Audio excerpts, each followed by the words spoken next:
প্রতিদিন ভাবতে হবে যে দাদা চলে গেল, বাবা চলে গেল, আমি ওই একই পথের যাত্রী। দ্য ডেস্টিনেশন ইজ সেম, গন্তব্য এক, কেউ আগে কেউ পরে। এটাই ওয়াজ, এটাই দামি ওয়াজ। এটা মনে রাখলেই মানুষ আর চুরি করতে পারে না, মিথ্যা বলতে পারে না, ইফটিজিং করতে পারে না, পরকিয়া করতে পারে না, মতের বিরুদ্ধে গেলে তারা রামদা দিয়ে কোপাইতে পারে না। চিল্লা এখন ঠিক কিনা? এটাই হচ্ছে ইসলাম। আখিরাতের স্মরণ, যিকরাদ্দার, চলে যেতে হবে। ছোট্ট আছি, বড় হব। এই যে দাড়ি পাকা মুরব্বীরা যারা আছেন, ওনার মায়ের পেট থেকে তো এরকম সাদা দাড়ি নিয়ে বেরিয়েছিল না? ছোট্ট বাচ্চা হয়ে এসেছিল, ওনারা ওয়া ওয়া করে কেঁদেছে। শৈশব, কৈশোর, যৌবন, প্রৌঢ়ত্ব, বার্ধক্য, বয়সের ভার, চুল আর দাড়ির শুভ্রতা। আগে ছিল সিঙ্গেল, হয়েছে ডবল, এরপর হয়েছে মেয়ের বাপ, এরপরে শ্বশুর, এরপরে নানা। This is the circle of life. এটাই সার্কেল, রাউন্ড, এভাবে ঘুরে আবার চলে যেতে হবে।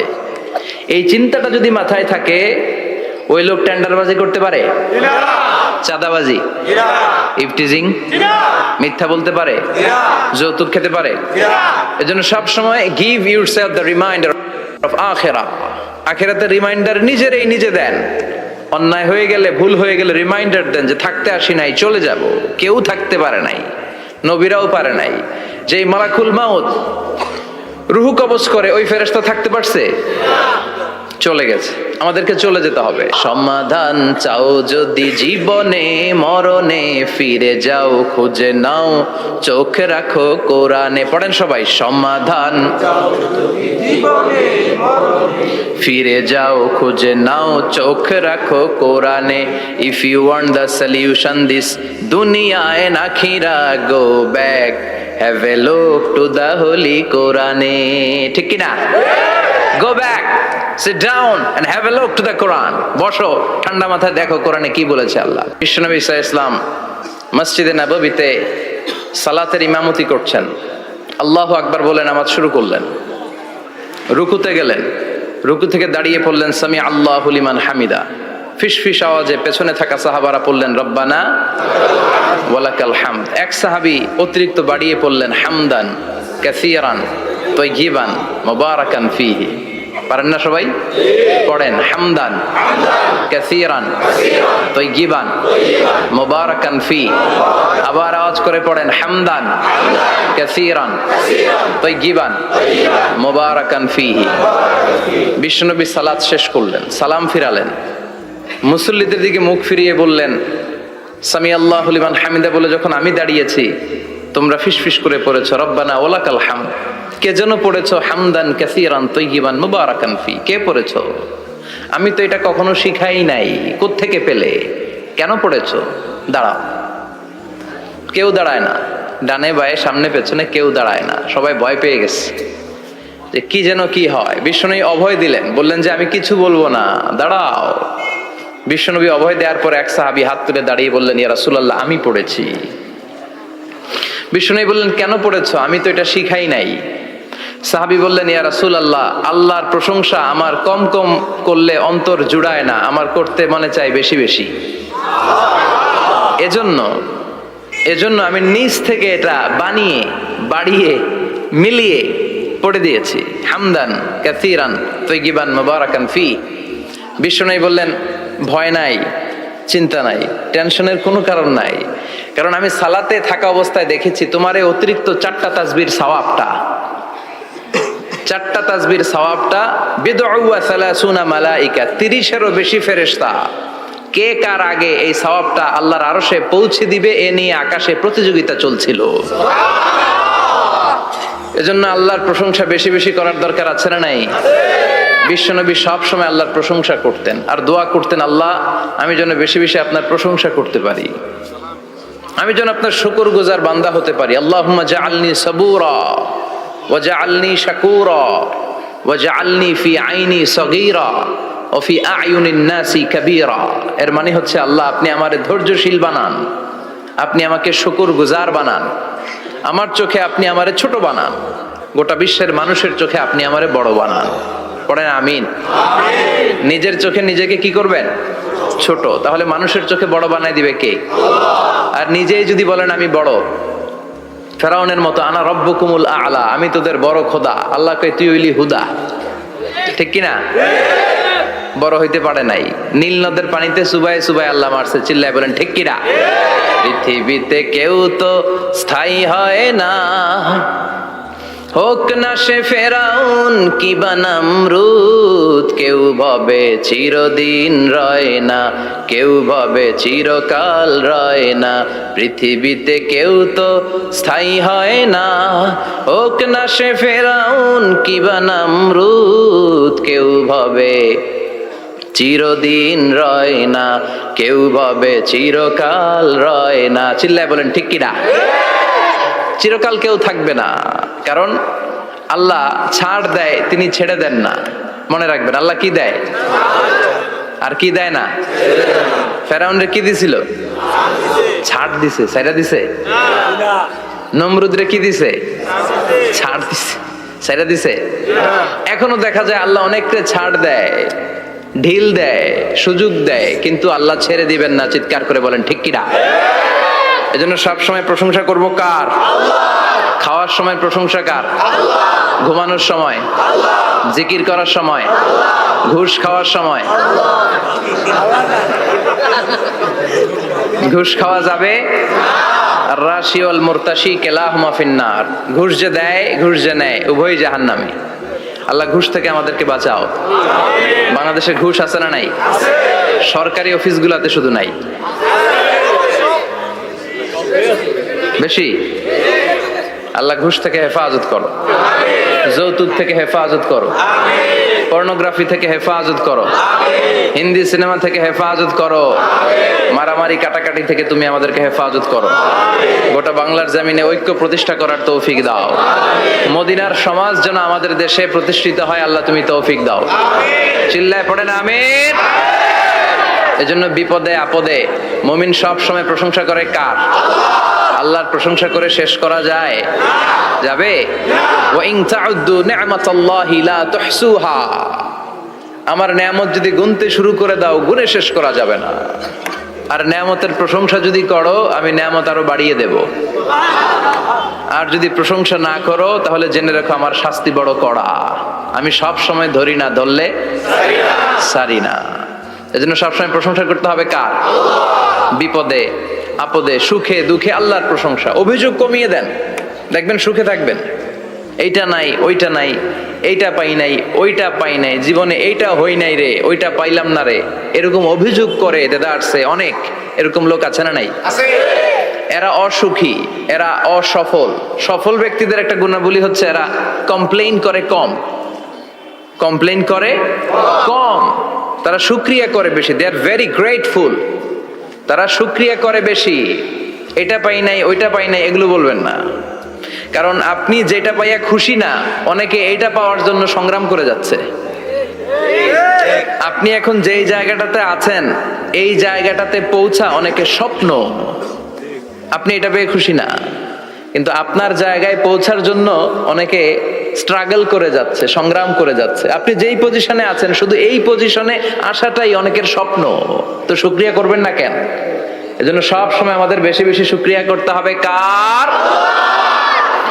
রব্বুল আলামিন বলেন, কুল লাউ কানাল বাহরু মিদাদান লিকালিমাতি রাব্বি লানাফিদাল বাহরু ক্বাবলা আন তানফাদা কালিমাতু রাব্বি ওয়ালাউ জিনা বিমিসলিহি মাদাদা। সাগরের জলকে কালি করে,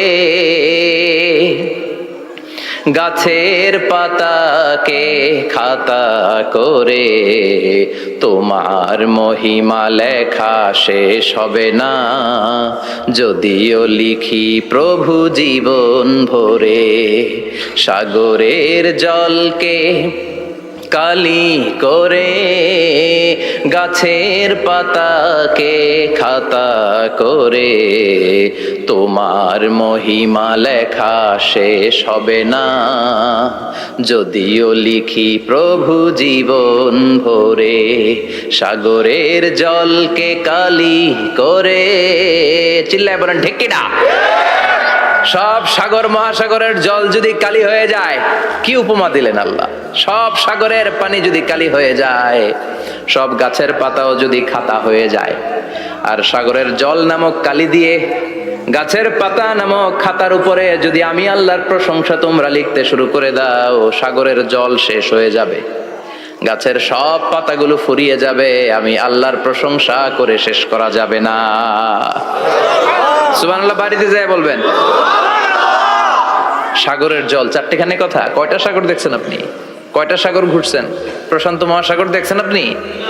আটলান্টিক মহাসাগর দেখেছি আমরা? দেখি নাই। প্রশান্ত মহাসাগরের সবচেয়ে গভীর জায়গার নাম মারিয়ানা ট্রেঞ্চ।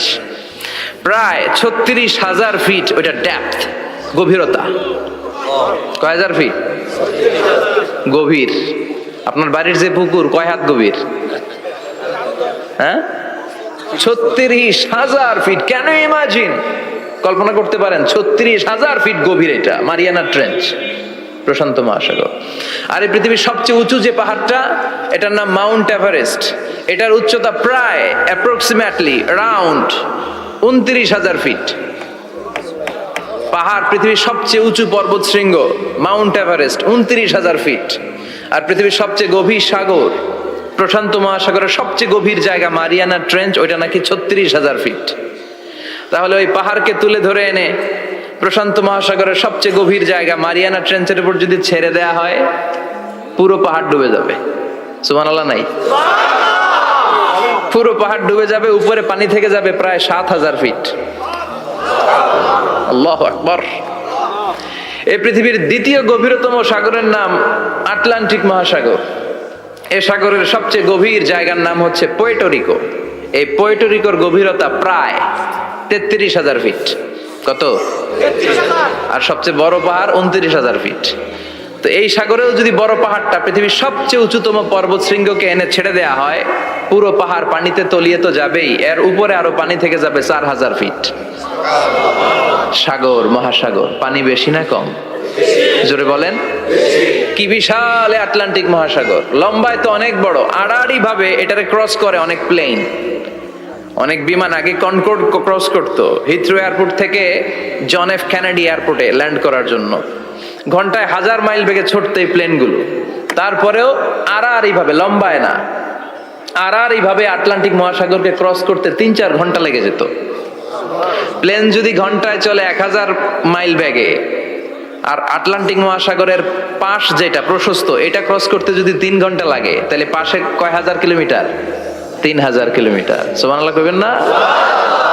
এত বিশাল বিশাল সাগর। সাগর কি, মহাসাগর কি এই দুইটা, যে প্রশান্ত আর আটলান্টিক? না, ভারত মহাসাগর, উত্তর মহাসাগর, দক্ষিণ মহাসাগর, বঙ্গোপসাগর, কৃষ্ণ সাগর, ভূমধ্য সাগর, লোহিত সাগর, চায়না সাগর, শত শত সাগরে ভরপুর মহাবিশ্ব।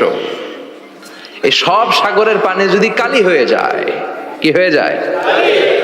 আর পৃথিবীতে যত গাছ আছে, সব গাছের পাতা যদি খাতা হয়ে যায়, গাছ কয়টা আছে কুমিল্লায়? হ্যাঁ, অভাব নাই। তো কুমিল্লাতেই যদি অভাব নাই, তাহলে আফ্রিকার জঙ্গলের কি অবস্থা? কি পরিমাণে গাছ, বৃক্ষরাজি আল্লাহ তৈরি করেছেন। এই সব গাছের পাতা যদি এরকম খাতা হয়ে যায়, আর এই সাগরের জল নামক কালি দিয়ে যদি এই খাতায় আল্লাহর জিকির লিখতে শুরু করেন, প্রশংসা লিখতে শুরু করেন, গাছের পাতাও শেষ, সাগরের পানিও শেষ, শেষ হবে না আল্লাহর জিকির আর প্রশংসা করেন। আল্লাহু আকবার। এজন্য সব সময় প্রশংসা করতে হবে একজন সত্তার, তিনি কে? সে আল্লাহ বললেন, হুয়াল আউয়ালু ওয়াল আখিরু ওয়াল যাহিরু ওয়াল বাতিন ওয়া হুয়া বিকুল্লি শাইইন আলিম। আল্লাহ বললেন, আমার প্রশংসা করবি না কেন? আমি সবার প্রথমে, আমি সবার শেষে, আমি প্রকাশ্যে, আমি গোপনে। কার কথা? প্রথমে কে? জোরে বলেন।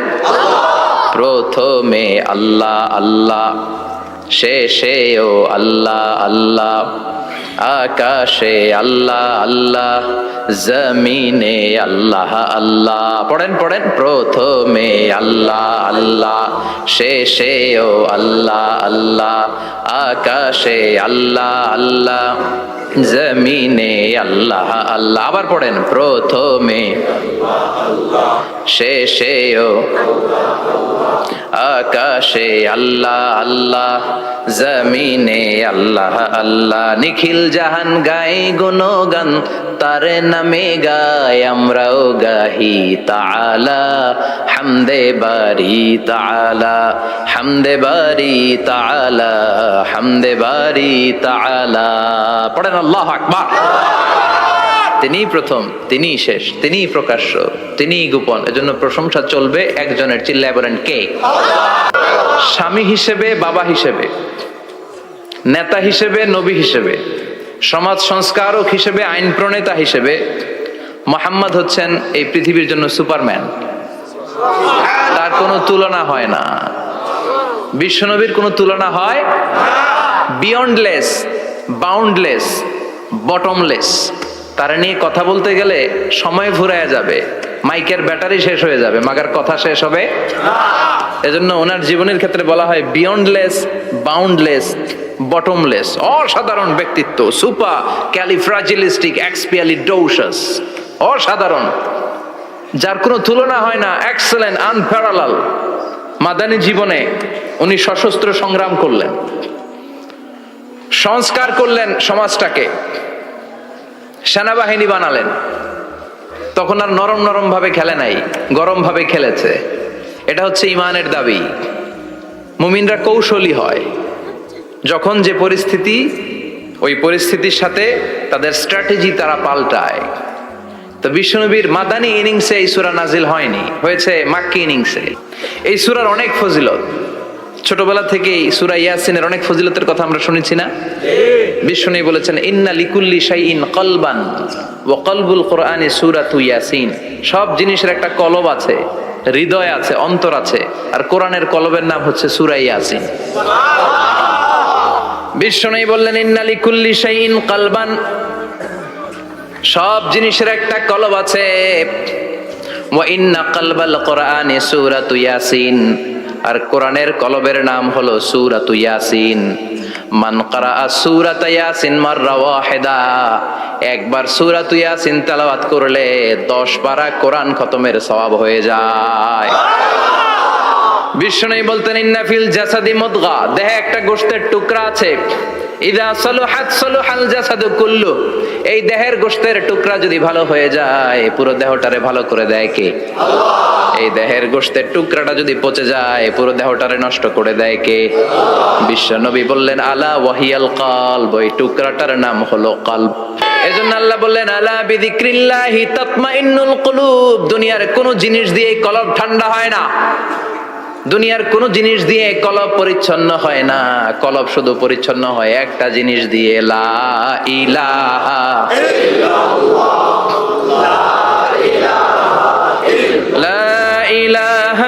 ইল্লাল্লাহু মুহাম্মাদুর রাসূলুল্লাহ সাল্লাল্লাহু আলাইহি ওয়াসাল্লাম। তাহলে কোরআনের একটা কলব আছে। আমাদের দেহে যেমনি কলব আছে, প্রতিটা প্রাণীর যেমনি কলব আছে, অন্তর আছে, কোরআনেরও কলব আছে না নাই? আছে।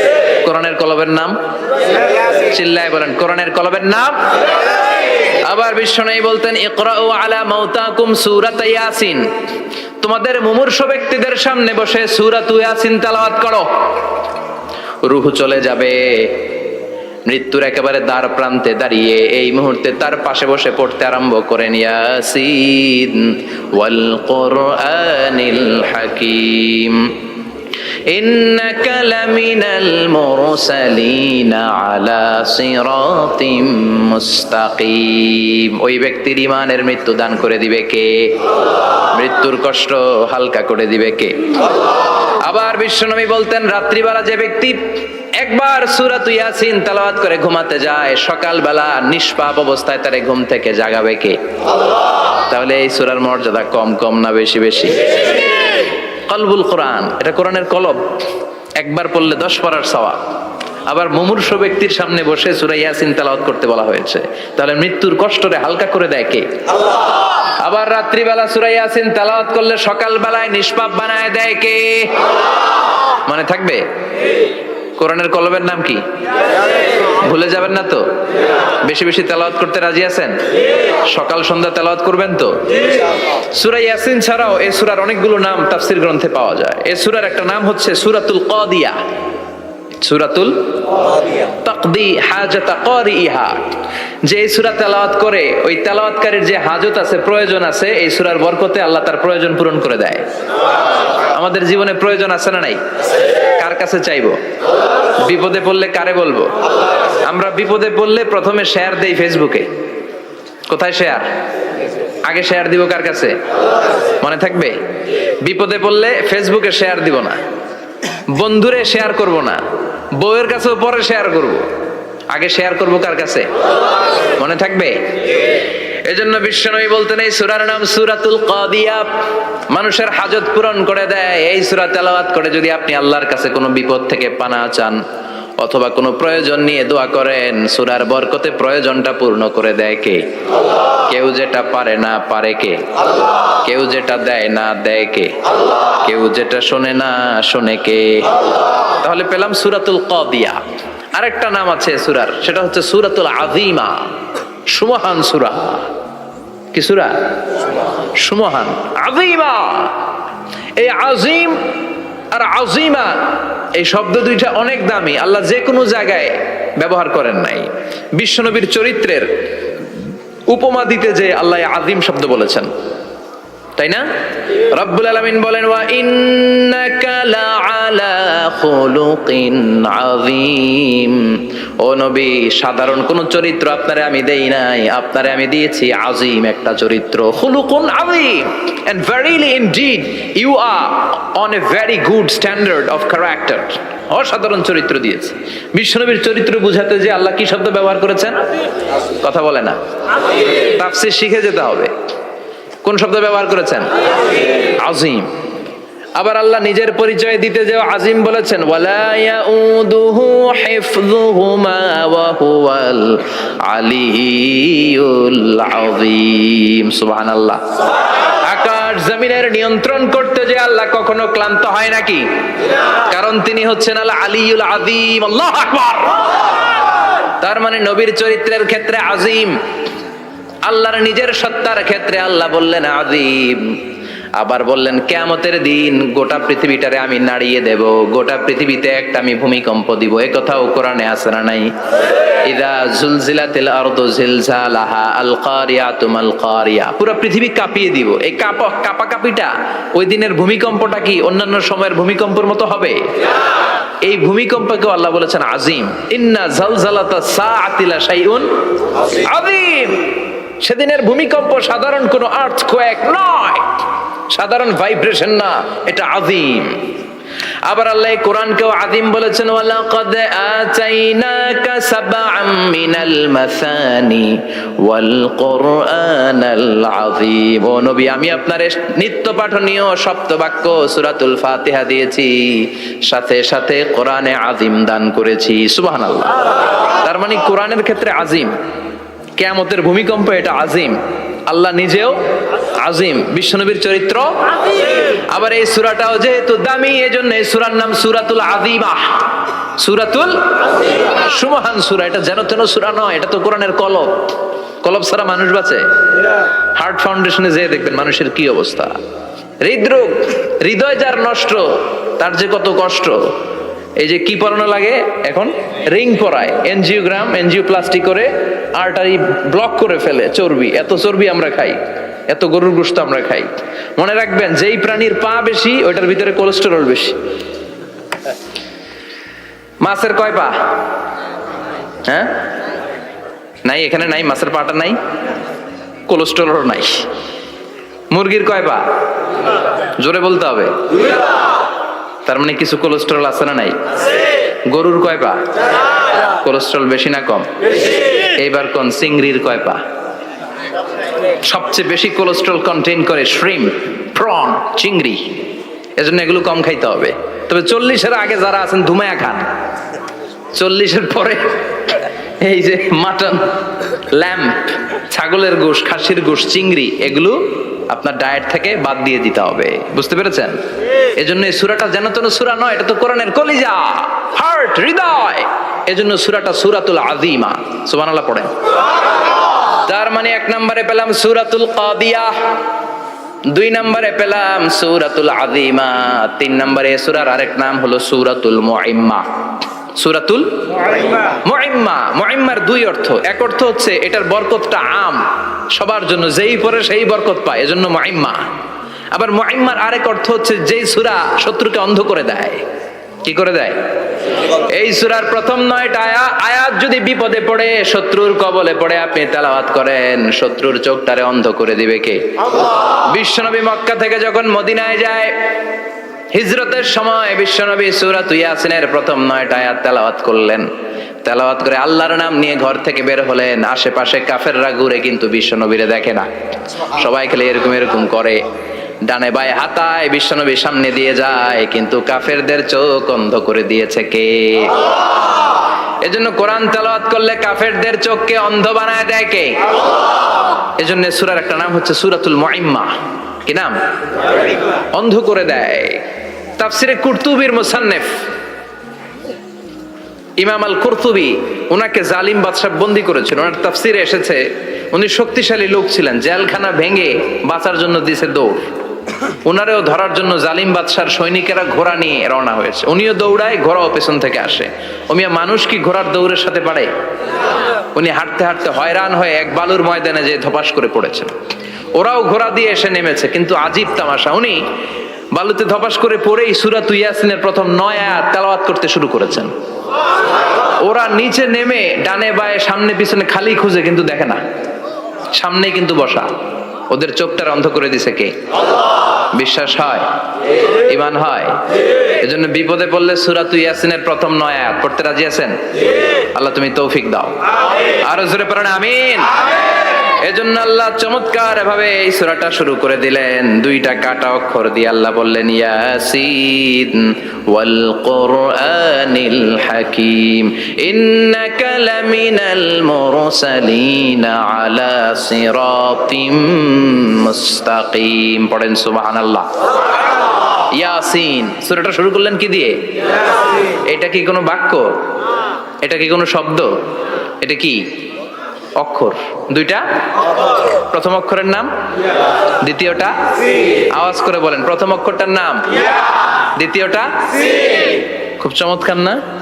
বাক্য দিয়ে এই সূরাটা শুরু করে নাই। যেমন ইযা জুলজিলাতিল আরদু জিলজালাহা, এই সূরার প্রথম আয়াত, এটা একটা বাক্য না? জি। আচ্ছা। ওয়াদ-দুহা ওয়াল-লাইলি ইযা সাজা, বাক্য না? জি। কিন্তু ইয়াসিন এটা কি কোনো বাক্য? এটা কি কোনো শব্দ? না, এটা কাটা 2টা অক্ষর। সুবহানাল্লাহ পড়েন। আল্লাহ 114টা সূরার প্রায় 29টা সূরা এরকম কাটা কাটা অক্ষর দিয়ে শুরু করেছেন। সুবহানাল্লাহ নাই? এই 29টা সূরা কখনো আল্লাহ একটা অক্ষর দিয়ে শুরু করেছেন, কখনো 2টা অক্ষর দিয়ে, কখনো 3টা দিয়ে, কখনো 4টা দিয়ে, কখনো 5টা দিয়ে। একটা অক্ষর দিয়ে আল্লাহ কোরআনের সূরা শুরু করেছেন, এরকম একটা সূরা বলেন। নুন ওয়াল কলামি ওয়া মা ইয়াসতুরুন। নুন, নুন দিয়ে সূরা শুরু হয়ে গেছে। তারপরে কফ, এক অক্ষর দিয়ে সূরা শুরু হয়ে গেছে। সুবহানাল্লাহ পড়েন। সুবহানাল্লাহ। এবার বলেন 2 অক্ষর দিয়ে সূরা শুরু হয়েছে এরকম সূরা বলেন। আমিন। এত দূরে যান কেন? এটা আছে না নাই? ইয়াসিন। সুবহানাল্লাহ পড়েন। ইয়াসিন 2 অক্ষর দিয়ে। তারপরে হামিম। এবার 3 অক্ষর দিয়ে আল্লাহ সূরা শুরু করছেন এরকম। আলিফ লাম মিম তা সিন মিম। আল্লাহু আকবার। আবার 4টা অক্ষর দিয়ে সূরা শুরু হয়েছে এরকম আছে না নাই? আবে সব কোন?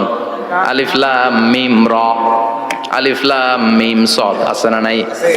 আবার 5টা কাটা অক্ষর দিয়ে সূরা শুরু হয়েছে এরকম সূরাও আছে না নাই? সূরা মারিয়ামের শুরুতে কি আছে? কাফ হা ইয়া আইন সাদ। সুবহানাল্লাহ পড়েন। এরকম প্রায় 29টা সূরা আল্লাহ কাটা কাটা অক্ষর দিয়ে শুরু করেছেন, কোনো বাক্য দিয়ে নয়, কোনো শব্দ দিয়ে নয়। কি দিয়ে? হারফ দিয়ে। হারফ, এই হারফগুলোরে বলে হুরুফ আত-তাহাজ্জি, বা হুরুফ আল মুকাত্তাআত, কাটা কাটা অক্ষর। মনে রাখবেন কোরআনের আয়াতগুলো দুই ভাগে বিভক্ত, একটা মুহকাম, একটা মুতাশাবিহ। মুহকাম মানে যেগুলোর অর্থ আমরা জানি, যেগুলোর ব্যাখ্যা আমরা জানি, যেটা ইন্টারপ্রিটেশন এক্সপ্লেনেশন আমাদের জানা আছে। আর মুতাশাবিহ আমরা অর্থ জানি না, আমরা ব্যাখ্যা জানি না, এটা দিয়ে আসলে কি বুঝাইছে আমরা কেউ জানে না। জানে একজন, চিল্লায় বলেন তিনি কে? আল্লাহ বলেন ওয়া ইন কুনতুম ফি রাইবিম মিম্মা নাযালনা আলা আবদিনা ফাআতু বিসূরাতিন মিন মিসলিহি ওয়াদউ শুহাদাআকুম মিন দুনিল্লাহি ইন কুনতুম সাদিকিন। আল্লাহ বললেন ও জাহেলি যুগের লোকেরা, শোনো শোনো, এত আরবি কবিতা বানাতে পারো, এত গল্প লিখতে পারো, আরবিতে এত নোবেল বানাতে পারো, উপন্যাস বানাতে পারো, আর্টিকেল লিখতে পারো, আমার নবীর উপর যে কোরআন আমি নাজিল করেছি এই কোরআনের ব্যাপারে অন্তরে যদি কোনো সন্দেহ থাকে, বাপের বেটা হলে পারলে কোরআনের মতো একটা সূরা বানিয়ে নিয়ে আসো। পারছে? কিয়ামত পর্যন্ত কেউ পারবে? বিশ্বনবী যেই জামানাতে এসেছিলেন ওই জামানায় আরবি ভাষা সাহিত্যের উৎকর্ষতা সাধিত হয়েছিল। আরবি ভাষার এতটা উৎকর্ষ পৃথিবী কখনো দেখে নাই। কবিতা, গদ্য, পদ্য, গল্প, উপন্যাস, রচনা, প্রবন্ধ, আর্টিকেলের শৈলাপ। এই ভাষা সাহিত্যিকদের চোখে আঙ্গুল দিয়ে আল্লাহ বুঝাতে চাইলেন, এত অর্থ করতে পারো, এত ব্যাখ্যা জানো, এত বড় বড় বুলিয়া ওড়াও, এত কিছু তুমি জানো, তাহলে বলো ইয়াসিন অর্থ কি? সুবহানাল্লাহ কইবেন না? তাইলে বল নুন অর্থ কি, কফ মানে কি, আলিফ লাম রা মানে কি, ফাবুহিতাল্লাযী কাফার। কেউ জানে না, কেউ উত্তর দিতে পারে না। কোন সুবহানাল্লাহ। এটা কোরআনের মুজিজা, এটার অর্থ কেউ জানে না। আর এগুলোর অর্থ নিয়ে খোঁচাখুচি করা ঠিক না। তবে মুফাসসিরিন ইকরাম এগুলোর কিছু অর্থ সম্ভাব্য বলার চেষ্টা করেছেন। যেমন ইয়াসিনের অর্থ ইবনে আব্বাস বলেছেন এর অর্থ হতে পারে ইয়া ইনসান, হে মানুষ। সুবহানাল্লাহ পড়েন। কেউ কেউ বলেছে এটার অর্থ হতে পারে ইয়া সাইয়্যিদ আল মুরসালিন।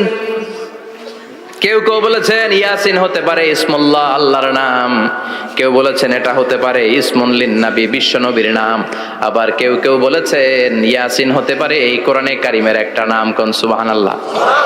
এই সম্ভাব্য সব কথাগুলো বলে পৃথিবীর সব মুফাসসিররা বলতে বাধ্য হয়েছেন আল্লাহু আ'লামু বিমুরাদিহি বিহি। এটার দ্বারা আসল অর্থ যে কি এটা আমরা কেউ জানি না। জানে কে?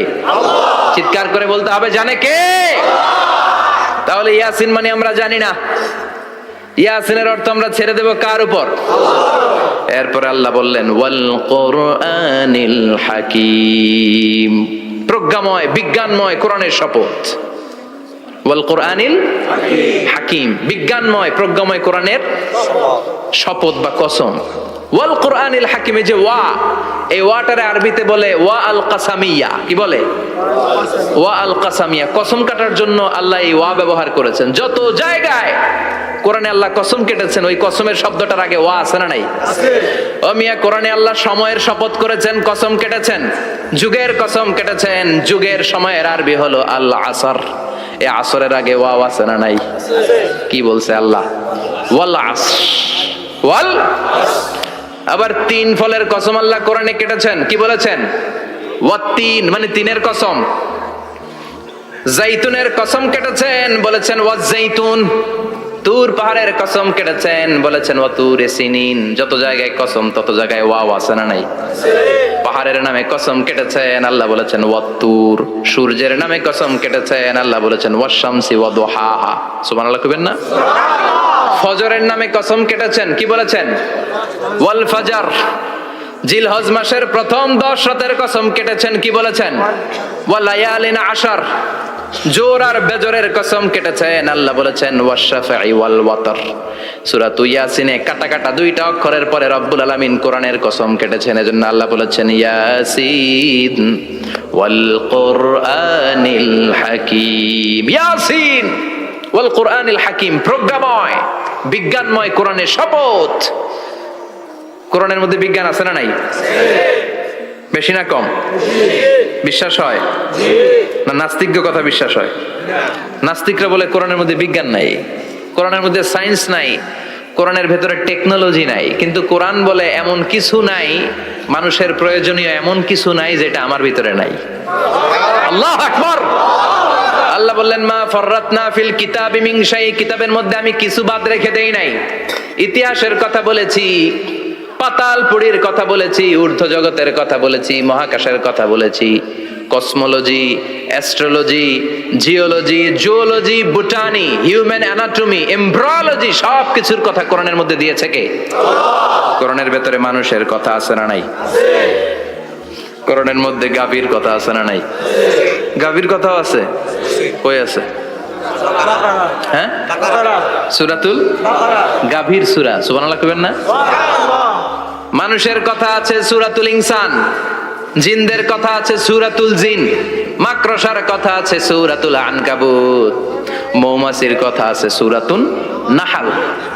মৌমাছির কথা বলেছেন, দুধের কথা বলেছেন, প্রাণীর কথা বলেছেন, খাদ্যের কথা বলেছেন, মানুষের দেহ বৈশিষ্ট্যের কথাও বলেছেন। চিৎকার করে পড়েন আল্লাহু আকবার। আল্লাহ বললেন ওয়া আওহা রাব্বুকা ইলান নাহলি আনিত্তাখিযি মিনাল জিবালি বুয়ুতাও ওয়া মিনাশ শাজারি ওয়া মিম্মা ইয়ারিশুন। সুবহানাল্লাহ পড়েন।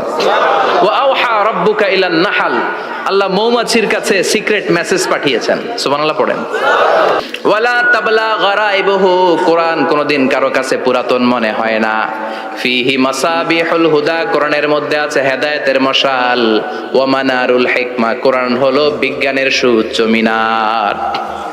লা তুহসা আজাইবুহু, কোরআনের আশ্চর্যান্বিতার শেষ নাই। যতই পড়বেন আপনি আশ্চর্য হয়ে যাবেন, যতই স্টাডি করবেন, যতই অধ্যয়ন করবেন, আপনার চোখকে খুলে দিবে কে? আল্লাহ। ওয়ালা তাবলা গারাইবুহু, কোরআন কখনো পুরাতন হয় না। পুরান হয় নাকি? যার বয়স 50 বছর ধরে নামাজি মানুষ, প্রতি নামাজের প্রত্যেক রাকাতে কোন সূরা পড়া লাগে? তো 50 বছর যদি কেউ নামাজি হয়, তাহলে কত লক্ষবার উনি সূরা ফাতিহা পড়ছে উনি নিজে জানে? তারপরেও কোনোদিন কি মনে হয়েছে সূরা ফাতিহাটা একটু পুরান পুরান লাগে? আজকে কুল হল্লা দিয়ে শুরু করুন। কথা বলেন, পুরান লাগছে কোনোদিন? এত পড়ছে এটা, আজকে আর এটা না, আজকে আর একটা, এরকম মনে হয়? ওয়ালা তাবলা গারাইবুহু, পুরান লাগে না। প্রতিদিন নতুন, প্রতিনিয়তই নতুন, অলওয়েজ নিউ, সব সময় নতুন। এজন্য বিশ্বনবী বললেন লা তুহসা আজাইবুহু, কোরআনের আশ্চর্যান্বিতার শেষ নাই। ওয়ালা তাবলা গারাইবুহু, কোরআন কখনো পুরাতন হয় না। ফিহি মাসাবিহুল হুদা, কোরআনের মধ্যে আছে হেদায়েতের মশাল। ওয়া মানারুল হিকমা, কোরআন হলো বিজ্ঞানের সুউচ্চ মিনার। সুবহানাল্লাহ। আল্লাহ বললেন ওয়া আওহা রাব্বুকা ইলান নাহাল, আমি মৌমাছির কাছে মেসেজ দিলাম, সিক্রেট মেসেজ। আনিত্তাখিযি মিনাল জিবালি বুয়ুতা, তোমরা পাহাড়ের মধ্যে তোমাদের বাড়ি বানাও, মৌচাক বানাও। অমিনা সাজার, গাছের মগ ডালে, বড় বড় ডালে তোমরা বাসা বানাও। ওয়া মিম্মা ইয়ারিশুন, উঁচু উঁচু জায়গায় মৌচাক বানাও, যাতে করে গ্রামের ছোট্ট ছেলেরা ঢিল মারতে না পারে। কোন সুবহানাল্লাহ। মৌমাছির আল্লাহ শিখাই দিছে। নিচু জায়গায় কোনোদিন মৌমাছির বাসা দেখবেন? নিচু জায়গায় সহজে নাগাল পাওয়া যায়, ধরা যায়। কথা কন। ডাল বেয়ে মগ ডালে ওঠা লাগে মধু খাইতে চাইলে। চিল্লায় বলেন ঠিক কিনা? আল্লাহ সিক্রেট মেসেজ দিলেন আর বললেন আনিত্তাখিযি। আলেম যারা আছেন বলেন তো, ইত্তাখিযি এটা কি মুজাক্কারের সিগা না মুয়ান্নাসের সিগা? কথা কইতে হবে। কেউ নাই এটার উত্তর দেওয়ার মতো? মুয়ান্নাস, মাশাআল্লাহ। এটা স্ত্রীবাচক শব্দ। আল্লাহ মৌমাছিকে যে মেসেজ করছে পুরুষ মৌমাছিরে কয় নাই, এটা নারী মৌমাছিরে কইছে। চিল্লা এখন সুবহানাল্লাহ। এখন গবেষণা করে দেখা গিয়েছে, কার্ল ভন ফ্রিচ, একজন অস্ট্রিয়ান বিজ্ঞানী, উনি এটা নিয়ে গবেষণা করে 73 সালে 1973 নোবেল পেয়ে গেছে। এই আয়াতের উপর গবেষণা করে আল্লাহ কেমন করে সিক্রেট মেসেজ দিয়েছেন, কেমন করে মৌমাছি মৌচাকের বাসা বাঁধে, কেমন করে মধু আহরিত হয়, এটার উপর গবেষণা করে উনি একটা বই লিখেছেন, দ্য ডান্সিং বিজ। নেচে যাওয়া মৌমাছিগুলো, নাচতে নাচতে যেতে থাকা মৌমাছিগুলোর উপর একটা বই লিখে, দ্য ডান্সিং বিজ লিখে উনি নোবেল প্রাইজ পেয়েছেন এই মধুর উপরে। চিল্লায় পড়েন আল্লাহু আকবার। এখন কোরআনের আয়াত থেকে বোঝা গেল আনিত্তাখিযি মিনাল জিবালি বুয়ুতা, আল্লাহ নারী মৌমাছিকে বলেছেন মৌচাক বানাও, তোমাদের মধু রাখার জন্য বাসা বানাও। কার্ল ভন ফ্রিচ গবেষণা করে পেয়েছে মৌচাকের বাসা বানানো হয়, মধু আহরণ করা হয় যে এই মৌমাছিটা নেতৃত্ব দেয় এটা পুরুষ মৌমাছি নয়, এটা হলো মহিলা মৌমাছি। কোন সুবহানাল্লাহ। পুরো মৌচাকের মধ্যে মধু আহরণ, মধু নেওয়া, পুরো প্রসিডিউরটা সারার জন্য কোনো পুরুষ মৌমাছি লিডিং দেয় না, লিডিং দেয় একটা নারী মৌমাছি, স্ত্রী মৌমাছি। এজন্য ইত্তাখিয, ম্যাসকুলিন জেন্ডার ইউজ না করে আল্লাহ বলেছেন ইত্তাখিযি। নারী মৌমাছিকে আল্লাহ অ্যাড্রেস করে বলেছেন যাও মৌচাক বানাও আর এটার মধ্যে মধু আহরণ করো। চিল্লায় পড়েন আল্লাহু আকবার। আল্লাহ বললেন ইত্তাখিযি মিনাল জিবালি বুয়ুতা, পাহাড়ের মধ্যে ঘর বানাও, মিনাশ শাজার, গাছের বড় ডালের মধ্যে ঘর বানাও, ওয়া মিম্মা ইয়ারিশুন, উঁচু উঁচু জায়গায় ঘর বানাও। উনি গবেষণা পেয়েছেন এই মধুর মধ্যে অসাধারণ কিছু ন্যাচারাল অ্যান্টিসেপটিক আছে। কি আছে? Natural antiseptic. এটার নাম হচ্ছে প্রপিলিস। প্রপিলিস নামে একটা লিকুইড পাওয়া যায় মৌচাকের মধ্যে। এটা কাটা জায়গায় লাগা দিলে স্যাভলন, ডেটল কিছু লাগানো লাগবে না। ওই প্রপিলিসের কারণে আপনার কাটা জায়গা এমনি শুকায় যাবে। সুবহানাল্লাহ পড়েন। দ্বিতীয় বিশ্বযুদ্ধে রাশিয়ান যত সৈনিকরা যুদ্ধে আহত হতো, ওরা আলাদা করে অ্যান্টিসেপটিক খাইতো না, ওরা মধু আইনা লাগাই দিত আর সুস্থ হয়ে যেত। সুবহানাল্লাহ পড়েন। নিউজিল্যান্ডের কিছু বিজ্ঞানীরা আবিষ্কার করেছে মৌমাছির হুলের ভিতরে রেমিটিক ফিভারের অ্যান্টিবায়োটিক আছে। অনেকের বাত জ্বর হয়, বাতের ব্যথা থাকে না? থাকে, মুরব্বীদের বেশি হয়। ওই জায়গার মধ্যে যদি আপনি মৌমাছি এনে ঢুকাই দিতে পারেন, মৌমাছির হুল লাগাই দিতে পারেন, ভালো হয়ে যাবে। মৌমাছি যখন হুল ফুটে আরাম লাগে না অনেক? খাইছেন? কামড় খাইছেন? হ্যাঁ, মজা লাগে। তো নিউজিল্যান্ডের এই গবেষকরা এরা আবিষ্কার করেছে যে মৌমাছি যদি হুল ফুটিয়ে দেয়, ওইখানে বাতের ব্যথা থাকলে, বেদনা থাকলে এটা ভালো হয়ে যাবে। আমি নিজে দেখেছি, বিবিসি একটা ডকুমেন্টারি। ইজিপশিয়ান একজন ফিজিশিয়ান, চিকিৎসক, উনি ওনার বাতের ব্যথায় আক্রান্ত যত রুগীরা আছে ওদের গায়ের মধ্যে মৌমাছি এনে এনে নিজে নিজে হুল ফুটায়। রুগী চিৎকার মারে, ও মাগো, ও আল্লাহ গো, কিন্তু একদিন পরে ব্যথা নাই, আর কয় ভালো হয়ে গেছে। সুবহানাল্লাহ কইবেন না? তো এজন্য এই কার্ল বন ফ্রিজ 1973-তে দ্য ডান্সিং বিজ লেখে গোটা বিশ্বকে তাক লাগিয়ে দিয়েছে। তার গবেষণার প্রতিটি পয়েন্ট কোরআনের আয়াতের সাথে মিলে যায়। চিৎকার করে পড়েন আল্লাহু আকবার। এই যে আমরা মধু খাই, এই মৌচাকের ভেতরে অন এন অ্যাভারেজ অ্যারাউন্ড 60,000 মৌমাছি থাকে। তিন ভাগে, একটা হচ্ছে কুইন বি, একটা মেল বি, আর একটা হচ্ছে ওয়ার্কার বি। একটা থাকে রানী মৌমাছি, এর নেতৃত্বে সবাই চলে। আর একটা থাকে মেল বি, পুরুষ মৌমাছি, বংশ বাড়ানোর জন্য এদের কাজে লাগে। আর সব হচ্ছে ওয়ার্কার বি, সবাই কাজ করে। আল্লাহ বললেন সুম্মা কুলি মিন কুল্লি সামারাত ফাসলুকি সুবুলা রাব্বিকি যুলুলা। আল্লাহ সিক্রেট মেসেজ দিয়ে বললেন গাছের উপরে বাসাবাদ, পাহাড়ের উপরে মৌচাকের বাসাবাদ, উঁচু উঁচু জায়গায় তোমরা তোমাদের বাসা বাঁধো। সুম্মা কুলি মিন কুল্লি সামারাত, এরপর এলাকার যত মিষ্টি মিষ্টি ফুল আছে, ফল আছে, ওখান থেকে রস নিয়ে আসো। সুবহানাল্লাহ। পুষ্পরস সংগ্রহ করে মধুগুলো, এটার বলে sweet nectar. They collect the sweet nectar from the flowers. এবং মধুর মধ্যে এত চমৎকার জিনিস থাকার কারণ হচ্ছে মৌমাছিগুলো ওই এলাকার সব ধরনের ফুল, ভালো ভালো সুগন্ধযুক্ত ফুল ফল থেকে রস নিয়ে আসে। তো ওই গাছগুলোর মধ্যে বনাজি গাছ আছে না নাই? ঔষধি গাছ আছে না নাই? এজন্য মধুরে বলা হয় সব রোগের ঔষধ। যত বনাজি ঔষধি গাছের নির্যাস আর পুষ্পরস আছে, সব আল্লাহ মধুর ভিতরে ঢুকায়া মধুকে আল্লাহ ন্যাচারাল ভ্যাকসিন বানিয়ে দিয়েছেন। চিল্লায়ে পড়েন আল্লাহু আকবার। আল্লাহ বললেন সুম্মা কুলি মিন কুল্লি সামারাত, সব ফল আর ফুল থেকে নেকটার পুষ্পরস নিয়ে আসো। ফাসলুকি সুবুলা রাব্বিকি যুলুলা, যেমন যেমন গিয়েছিলা পথ চিনায় আবার ফিরে আসো। ইয়াখরুজু মিন বুতুনিহা শারাব, এরপর তাদের পেট থেকে বের হয় শারাব। মুখতালিফুন আলওয়ানু, এক একটা মধুর কালার হয়ে যায় এক এক রকম। কোন সুবহানাল্লাহ। সরষে ফুলের মধু একটু সাদা সাদা হয় না? আমি হচ্ছি মধু খাওয়ার পোক।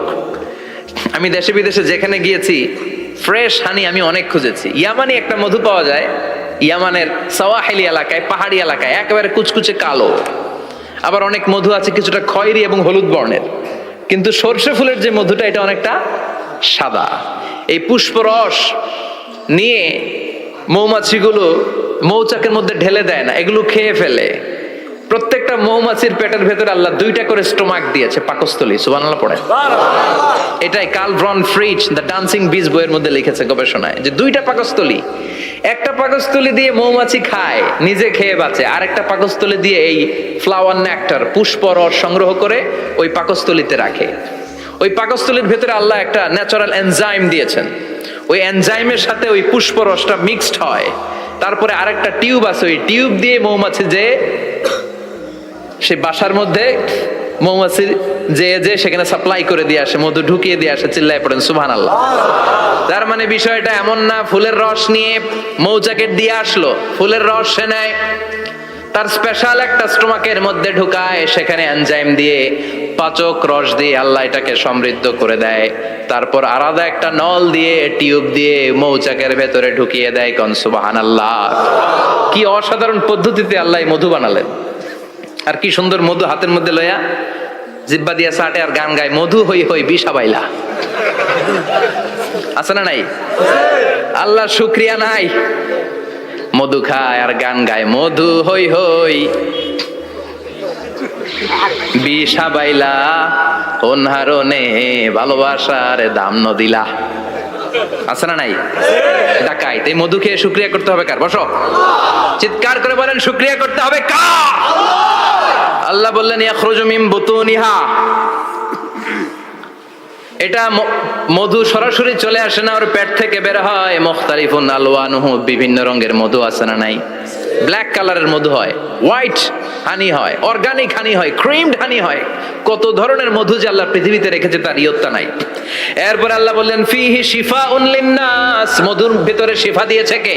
আল্লাহ। এজন্য বিশ্বনবীর খাদ্য তালিকার মধ্যে মধু আছে না নাই? আছে। বিশ্বনবী সুগন্ধযুক্ত ওলা মধু খেতেন, দুর্গন্ধযুক্ত ওলা কোনো মধু মুখে নিতেন না। সুবহানাল্লাহ। বিশ্বনবীর জামানায় মাগাফির নামে একটা মধু ছিল, দুর্গন্ধযুক্ত, এটা কখনো বিশ্বনবী মুখে নিতে চাইতেন না। সুগন্ধযুক্ত মধু সবসময় বিশ্বনবী খেতেন। বিশ্বনবীর স্ত্রীরা এই সুগন্ধিযুক্ত মধু বোতলের মধ্যে প্রিজার্ভ করে রাখতেন বিশ্বনবীকে দেওয়ার জন্য। বিশ্বনবী প্রাণ ভরে এগুলো পান করতেন। সুবহানাল্লাহ। বিশ্বনবী যে সমস্ত খাদ্যগুলো পছন্দ করতেন হাদিসে এসেছে, বিশ্বনবী রুটি খেতেন, খেজুর খেতেন, খেজুর, খেজুর চিনেন? বালাহ, তামার, দুধ খেতেন, এই মধু খেতেন, জব খেতেন, বার্লি খেতেন, লাউ খেতেন, রুম্মান, ডালিম ফল, আনার ফল, আনার চিনেন? আনার, এই আনার খেতে পছন্দ করতেন বিশ্বনবী। মাশরুম খেতেন, মাশরুম, মাশরুম চিনেন? ব্যাঙের ছাতার মতো। রেস্টুরেন্টে ইদানিং মাশরুমের স্যুপ পাওয়া যায়, এটা খাবেন। যাদের চোখের জ্যোতিতে সমস্যা, দৃষ্টিতে সমস্যা, খাবেন। হাদিসে এসেছে আল কামআতু মিনাল মান ওয়া মাউহা শিফাউন লিল আইন। মাশরুম হলো মান্না সালোয়ার মতো খাবার। মাশরুমের স্যুপ যারা খাবে, চোখের জ্যোতি যাদের কম, তাদের চোখের জ্যোতি বাড়িয়ে দিবে কে? বুখারীর বর্ণনা, কানা রাসূলুল্লাহ ইউহিব্বুল হালাওয়া ওয়াল আসাল, বিশ্বনবী মিষ্টান্ন খেতে বড্ড পছন্দ করতেন, আবার বিশ্বনবী বেশি বেশি মধু খেতে পছন্দ করতেন। সুবহানাল্লাহ। কোরআনে দুইটা জিনিসের ক্ষেত্রে আল্লাহ শিফা যোগ করেছেন, যে দুইটা জিনিসের সাথে সম্পৃক্ত হলে শিফা। এক হচ্ছে কোরআন পড়লে শিফা, অনুনাজ্জিলু মিনাল কুরআনি মা হুয়া শিফা। আবার কোরআনে এই আয়াতের ক্ষেত্রে বলা হয়েছে শিফা ফিহি শিফাউন লিন্নাস। এজন্য সাইয়েদানা ইবনে মাসউদ এই উম্মাহকে উদ্দেশ্য করে বলেছেন আলাইকুম বিশিফাইন, তোমাদের উচিত দুইটা জিনিস থেকে শিফা নেয়া। এক হলো কোরআন, দুই হলো আসাল মানে মধু। কোন সুবহানাল্লাহ। কোরআন তেলাওয়াত করলে অসুস্থরে সুস্থ করে দেয় কে? সূরা ফাতিহা তেলাওয়াত করলে অসুস্থকে সুস্থ বানিয়ে দেয় কে? আবার মধু খেলে সুস্থ বানিয়ে দেয় কে? মধু খেয়ে প্রশংসা করবেন কার? নাকি মধু হই হই বিষাবাইলা বলবেন এগুলো কখনো? খাঁটি মধু খেতে হবে। খাঁটি মধু চিনার উপায় হচ্ছে এটাতে পিঁপড়া জমে না, এটা ফ্রিজে রাখলে জমাট বাঁধে না, এটাতে দুর্গন্ধ হয় না। এক গ্লাস পানির মধ্যে এক ড্রপ মধু ছেলে দিলে এটা পানির সাথে না মিশে একেবারে নিচে চলে যায়। খাঁটি মধু খেতে হবে। তাহলে ফিহি শিফাউন লিন্নাস, কত কিছু দিয়ে যে আল্লাহ এটাকে সমৃদ্ধ করেছেন। এটার মধ্যে গ্লুকোজ আছে, এটার মধ্যে সুক্রোজ আছে, ফ্রুক্টোজ আছে, প্রোটিন আছে, মিনারেলস আছে, ক্যালসিয়াম আছে, ভিটামিন আছে। খাইলেই শরীর গরম হয়ে যায়। সুবহানাল্লাহ। এজন্য শীতকালে বেশি বেশি খাবেন, জাম্পাল লাগবে না। শীতকালে মধু খেয়ে রাত্রে বেলায় বের হবেন, আর মাফলার পেঁচিয়ে বের হওয়া লাগবে না। সুবহানাল্লাহ পড়েন। তার মানে আল্লাহ বললেন ইয়াসিন ওয়াল কোরআনিল হাকিম, প্রজ্ঞাময়, বিজ্ঞানময় কোরআনের কসম। কোরআনের ভেতরে বিজ্ঞান আছে না নাই? বিজ্ঞানের কথা এই তো শুরু করলাম, আজকে সারা রাত বিজ্ঞানের কথা বলবো ইনশাআল্লাহ। থাকবেন কতক্ষণ? স্লোগান দেন লিল্লাহি তাকবীর। এরপরে আল্লাহ বললেন গোলাম ওয়া ইন্না লাকুম ফিল আনআমি লাইবরা, প্রাণীকুলের দিকে নজর করে তাকাও, প্রাণীকুলের মধ্যে আমি তোমাদের জন্য নিদর্শন রেখেছি। নুসকিকুম মিম্মা ফি বুতুনিহি, এই প্রাণীকুলের পেট থেকে একটা চমৎকার জিনিস আমি বের করে দেই, এটার নাম হচ্ছে দুধ। এটা কি? দেখেন একই আয়াতের মধ্যে আল্লাহ মধুর কথাও বললেন, আবার দুধের কথাও বললেন। দুধটা কিভাবে হয়, উৎপন্ন হয়, মধু কেমনে হয়, ইঞ্চি ইঞ্চি কথা এই কোরআনের ভেতরে তুলে ধরলেন কে? আল্লাহ বললেন মিমবাইনি ফারসিউ আদামিল লাবানা, গোবর আর রক্তের মাঝখান দিয়ে আমি দুধ বের করি। সুবহানাল্লাহ পড়েন। আমরা যাই এই গাভীর ওলান টানা শুরু করি সকালবেলা বিসমিল্লাহ বলে, কিন্তু কেমনে যে এটা আসে ওইদিকে নজর নাই। ডাকাত বিসমিল্লাহ বলে শুরু করে না, দুধ খাই আলহামদুলিল্লাহ পড়ে না, আছে না নাই? আল্লাহ বলেন মেকানিজমটা শোনো কেমনে আমি খাওয়াই। আল্লাহ বললেন মিমবাইনি ফারসি ওয়া দামিল লাবানা, গোবর আর রক্তের মাঝখান দিয়ে আমি দুধ বের করে দেই। সুবহানাল্লাহ। গরু যে ঘাস খায় এই ঘাস থেকে রক্ত হয় আর গরুর গোবর হয়। পেটের একদিকে থাকে গোবর, আরেক দিকে থাকে রক্ত। রক্ত দুর্গন্ধ, গোবরও দুর্গন্ধ। রক্তও নাপাক, গোবরও নাপাক, এই দুই নাপাক আর দুর্গন্ধের মাঝখান দিয়ে সুগন্ধযুক্ত দুধ বের করে দেয় কে? আল্লাহ বললেন মিমবাইনি ফারসি ওয়া দামিল লাবানা, গরু যে খাবারগুলো খায় ওই খাবারের এক পাশ দিয়ে গোবর হয়ে যায় আর এক পাশ দিয়ে রক্ত হয়ে যায়, মাঝখান দিয়ে দুধ বের করে দেয় কে? What a amazing mechanism of discharging milk from animal's body. What a amazing mechanism. একদিক দিয়ে গোবর দুর্গন্ধ, আরেক দিক দিয়ে ঘাস খাওয়ার কারণে রক্ত হয়, মাঝখান দিয়ে দুধ বের হয়ে যায়। সুবহানাল্লাহ। আবার বাছুর ছাড়া দুধ পাওয়া যায় না। গাভী আছে কার কার? হাত তোলেন তো। বাছুর ছাড়া দুধ পাওয়া যায়? শুধু গাভী, বাছুর নাই, দুধ আসবে? আবার এই যে বিশাল বড় ওলান 20 কেজি দুধ দেয় প্রতিদিন, এই ওলান কাটলে দুধ পাওয়া যায়? এক ফোঁটা দুধও ওলানটা কেটে টুকরা টুকরা করলে আপনি পাবেন না। এটা আলাদা মেকানিজম। এটা ভিতর থেকে একটা নির্যাস, বাছুর নিয়ে দুইটা ঢু মারবেন, ওই নির্যাস দিয়ে দুধ বেরোতে থাকবে গোবর আর রক্তের মাঝখান দিয়ে। চিৎকার করে পড়েন আল্লাহু আকবার। এজন্য বিশ্বনবী বলতেন বেশি বেশি দুধ খাও। দুধ হলো সুষম খাদ্য। পৃথিবীতে আবিষ্কৃত যত খাবার আছে দুধের চাইতে ভালো খাবার আছে নাকি? কথা কন। মানুষ পানি খেয়ে 3-4 দিন বাঁচে জানেন, আর পানির মধ্যে লবণ দিলে 7-8 দিন বাঁচতে পারবেন। আর দুধ পাইলে আজীবন বাঁচবেন আপনি। দুধ খেয়ে যদি হজম করতে পারেন, দুধ খেয়ে হজম করতে পারলে আজীবন বেঁচে যাবেন। সুষম খাদ্য। বিশ্বনবী যে রাতে মেরাজে যাবেন, সিদরাতুল মুনতাহা পার হওয়ার পরে বিশ্বনবীর পরীক্ষা শুরু হলো। বিশ্বনবীকে বুখারীর বর্ণনা 3টা গ্লাস দেয়া হলো। কাদাহ ফিহি লাবান, এক গ্লাসের মধ্যে দুধ ছিল, ওয়া কাদাহ ফিহি আসাল, আর এক গ্লাসের মধ্যে ছিল মধু, আর এক গ্লাসের মধ্যে ছিল মদ। কাদাহুন ফিহি খামার। বিশ্বনবীকে 3টা গ্লাস দিয়ে বলা হলো নবী চুজ করেন কোনটা নেবেন। এক গ্লাসে মধু, আরেক গ্লাসে দুধ, আরেক গ্লাসের মধ্যে বিশ্বনবীকে দেয়া হলো মদ। বিশ্বনবী বললেন যে এই গ্লাসের ভিতরে দুধ আছে, আমি ওই পেয়ালাটা নিলাম। সাইয়েদনা জিবরাইল বললেন ইয়া রাসূলুল্লাহ আখাসতাল ফিতরা, আপনি যেমন নিছেনও তেমন। সুবহানাল্লাহ কইবেন না? বিশ্বনবী দুধ খেতে পছন্দ করতেন। আর বিশ্বনবী বলতেন আলাইকুম বি আলবানিল বাকার, বেশি বেশি গরুর দুধ খাবা। ফা ইন্নাহা তুরাম্মু মিনাল আশজার, কেননা এটা সবুজ লতা পাতা ঘাস পাতার নির্যাস। গরু কি খায়? ঘাস খায় না? এই ঘাসের নির্যাস হচ্ছে দুধ। বিশ্বনবী বলতেন বেশি বেশি দুধ খাবা। ফিহি শিফা, এর মধ্যে শিফা আছে। ফি লাবানিহা শিফা ও লুহুমিহা দা, গরুর দুধে আছে শিফা, গরুর গোশতের মধ্যে আছে রোগ। সুবহানাল্লাহ। কত বড় ফিলোসোফার বিশ্বনবী। বিশ্বনবী বলে গিয়েছেন গরুর দুধ বেশি খাও কিন্তু গোশ বেশি খাইও না। আর আমরা গরুর গোশ পাইলে কোবায় ফেলাই। সাদা ভাত আর ঝাল গরুর মাংস যদি হয়, ওই যে অনেকের জিহ্বায় পানি চলে আসছে। সুবহানাল্লাহ কইবেন না? বিশ্বনবী বলতেন দুধ খাও, গোশ খাইও কম।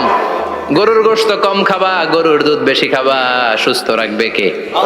আবার বিশ্বনবী মায়েদেরকে বলেছেন ও মায়েরা, সন্তান হওয়ার পরে 2 বছর দুধ খাওয়াবা। আল্লাহু আকবার। ওয়াল ওয়ালিদাতু ইউরদি'না আওলাদাহুন্না হাওলাইনি কামিলাইনি লিমান আরাদা আন ইউতিম্মার রাদাআ। সন্তান যারা পেয়েছো মায়েরা বোনেরা, 2 বছর দুধ খাও। সন্তানকে সুস্থ রাখবে কে? আল্লাহ। বাচ্চা ডেলিভারির পরপরই আল্লাহ তাআলা মায়ের বুকে একটা দুধ দেয়, এটাকে বলে শাল দুধ। এটা হচ্ছে বাচ্চার জীবনের প্রথম প্রাকৃতিক টিকা। সুবহানাল্লাহ কয় না? এটা বেবির জীবনে ন্যাচারাল প্রাকৃতিক টিকা, প্রতিষেধক আল্লাহ দিয়ে দিয়েছে। আপনার বাচ্চাকে টিকা দিন, স্লোগান আছে না? 5টা 7টা টিকা দেওয়া লাগে, প্রথম টিকাটা আল্লাহ নিজেই ফ্রি দিয়ে দিছে। এটা শাল দুধের ভেতরে পাওয়া যায়। এজন্য বাচ্চাকে শাল দুধ খাওয়াতে হবে, তার ব্রেনের গ্রোথ হবে, সে শক্তিশালী হবে, সে দেশপ্রেমিক হবে, সে আল্লাহওয়ালা হবে। চিল্লা এখন ঠিক কিনা? যে মায়েরা বাচ্চারে দুধ খাওয়ায় ওই বাচ্চারা মায়েরে ভালোবাসে বেশি। আর যেই মা গুলো বাচ্চারে দুধ না খাওয়ায় আর ডানু খাওয়ায়, আর কি কি আছে,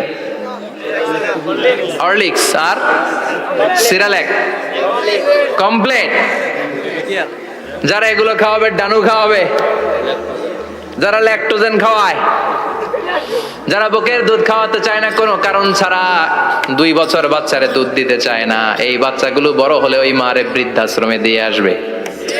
কথা কন, কথা কন। এজন্য মায়েরা, বোনেরা, সন্তান হলেই তাকে বুকের দুধ দিয়ে আল্লাহর পক্ষ থেকে যে টিকাটা, এই টিকাটা পেটের ভেতরে ঢুকাই দিতে হবে। চিল্লা এখন ঠিক কিনা? এটা হচ্ছে ন্যাচারাল টিকা। এজন্য আল্লাহ বললেন ইয়াসিন ওয়াল কোরআনিল হাকিম। ইয়াসিন, বিজ্ঞানময় কোরআনের শপথ। কোরআনের মধ্যে বিজ্ঞান আছে না নাই? অভাব নাই। কয়টা শুনবেন? আল্লাহ কসমোলজির কথা বলেছে, অ্যাস্ট্রোলজি কথা। কসমোলজি হচ্ছে সৃষ্টি তত্ত্ব। কসমোলজি কি? সবাই বলেন কসমোলজি কি? আল্লাহ বললেন আওয়ালাম ইয়ারাল্লাযীনা কাফারু আন্নাস সামাওয়াতি ওয়াল আরদা কানাতা রাতকান ফাফাতাকনাহুমা। কাফেররা কি দেখে না মহাবিশ্বের সব কিছু একসাথে মিলে ঝিলে ছিল, বিশাল এক বিস্ফোরণের মাধ্যমে আমি মহাবিশ্ব তৈরি করেছি। সুবহানাল্লাহ। আদিতে, শুরুতে কিন্তু সব আকাশ, বাতাস, জমিন, চন্দ্র, সূর্য, নক্ষত্র, গ্রহ, নীহারিকা পুঞ্জ, গ্যালাক্সি, ব্ল্যাক হোল সবকিছু মিলেমিশে একসাথে ছিল। এটার ঘনত্ব ছিল খুব বেশি। মহাবিশ্বের সবকিছু ছিল একটা বিন্দু। এটাকে বিজ্ঞানীরা নাম দিয়েছে দ্য সিঙ্গুলারিটি, মহা একত্ব। এরপর একটা প্রচন্ড বিস্ফোরণের মধ্য দিয়ে মহাবিশ্ব সৃষ্টি হয়েছে। এটার ওরা নাম দিয়েছে বিগ ব্যাং থিওরি। কি নাম? স্টিফেন হকিং মারা গেছে না গত বছর নাকি? হ্যাঁ, বছর খানিক আগে মারা গিয়েছে। সবচেয়ে বড় পদার্থবিজ্ঞানী ছিল। সে একটা বই লিখেছে, from the brief history of time, a brief history of time from big bang two black hole. সেখানে সে প্রমাণ করেছে কোরআনের এই আয়াত, কানাতা রাতকান, মহাবিশ্বের সবকিছু একটা বিন্দু ছিল। চাঁদ, সূর্য, গ্রহ, তারা সব কি ছিল? কথা বলেন, সবাই বলেন। একটা মাত্র বিন্দু ছিল। আল্লাহ বলেন, don't the disbeliever observe that the heavens and earth were joined together, then I separated with a gigantic sound, explosion. সব একসাথে ছিল, চাঁদ, তারা, আকাশ, নদী, নালা সব একসাথে।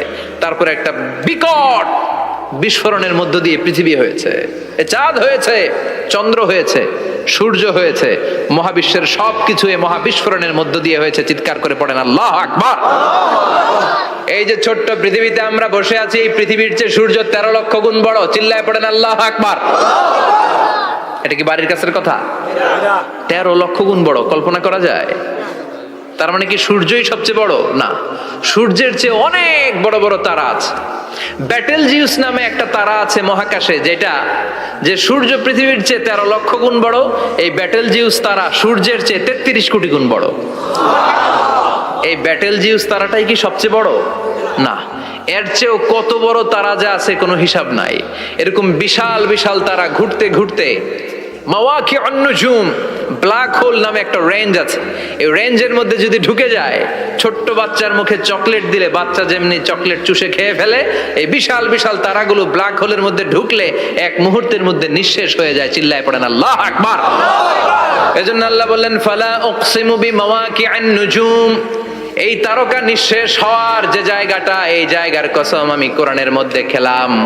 এই ব্ল্যাক হোলের রেঞ্জের ভেতরে তারা আসলে মুহূর্তের মধ্যে নিঃশেষ বানিয়ে দেয় কে?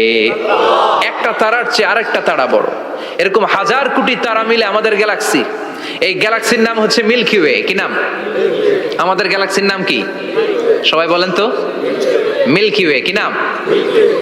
এরকম একটা গ্যালাক্সি না, লক্ষ কোটি গ্যালাক্সি আছে। আমাদের গ্যালাক্সির পরে সবচেয়ে কাছের গ্যালাক্সির নাম অ্যান্ড্রোমেডা। কি নাম? এই অ্যান্ড্রোমেডা গ্যালাক্সি আমাদের গ্যালাক্সি থেকে 2.5 মিলিয়ন লাইট ইয়ার দূরে, মানে 25 লক্ষ লাইট ইয়ার। সুবহানাল্লাহ কইবেন না? আলোর গতি হচ্ছে পৃথিবীতে সবচেয়ে বেশি বর্তমান সময় পর্যন্ত, জানেন? সেকেন্ডে কত মাইল? 1,86,000 মাইল। 1 সেকেন্ডে আলো ছুটে 1,86,000 মাইল বেগে। এত বেগের কোন প্লেন বা রকেট নিয়ে যদি আপনি আমাদের গ্যালাক্সি থেকে মিল্কি ওয়ে থেকে অ্যান্ড্রোমেডাতে যেতে চান, তাহলে আপনার 25 লক্ষ বছর লেগে যাবে। সুবহানাল্লাহ বাড়িতে যাই বললেন। এরপর আল্লাহ বললেন ওয়াস-সামাআ বানাইনাহা বিআইদিন ওয়া ইন্না লামুসিউন। আকাশ আমি বানালাম, গ্যালাক্সি আমি বানালাম, বানানোর পর থেকে সবগুলোরে আমি প্রশস্ত করতে শুরু করে দিলাম। সব ছিল ক্ষুদ্র, একটা বিন্দুর মধ্যে আমি বিস্ফোরণ করলাম একটা আওয়াজ দিয়ে। আওয়াজটা ছিল কুন। আওয়াজটা ছিল কি? জোরে কোন, আবার কোন। কুন ফায়া ইন্নামা আমরুহু ইযা আরাদা শাইআন আন ইয়াকুলা লাহু কুন ফায়াকুন। আল্লাহ যখন কিছু করতে চান শুধু বলেন কুন, শুধু বলেন বি। কুন মানে বি, ইট ওয়াজ, এটা হয়ে যায়। হাও বলতে দেরি। এই মহাবিস্ফোরণের নেপথ্যে যে শব্দটা ছিল সেটা ছিল কুন। সেটা ছিল কি? আল্লাহ কুন বলতে দেরি, মুহূর্তের মধ্যে বিগ ব্যাং, বিশাল এক্সপ্লোশন, তারপর থেকে মহাবিশ্ব ছড়াচ্ছে। আল্লাহ বলছেন এই কোরআনের ভেতরে বলে দিয়েছেন ওয়া ইন্না লামুসিউন। আমি এই মহাবিশ্বকে, এই গোটা ইউনিভার্সকে আমি প্রতিনিয়ত সম্প্রসারিত করছি। প্রতিনিয়ত এটা বড় হচ্ছে, সম্প্রসারিত হচ্ছে। চিল্লায় বলেন আল্লাহু আকবার। আজ থেকে মাত্র 20 বছর আগে এটা তারা আবিষ্কার করেছে। এটা কোন সাল? 2000। 20 বছর পেছনে গেলে কত? 1998, তাই না?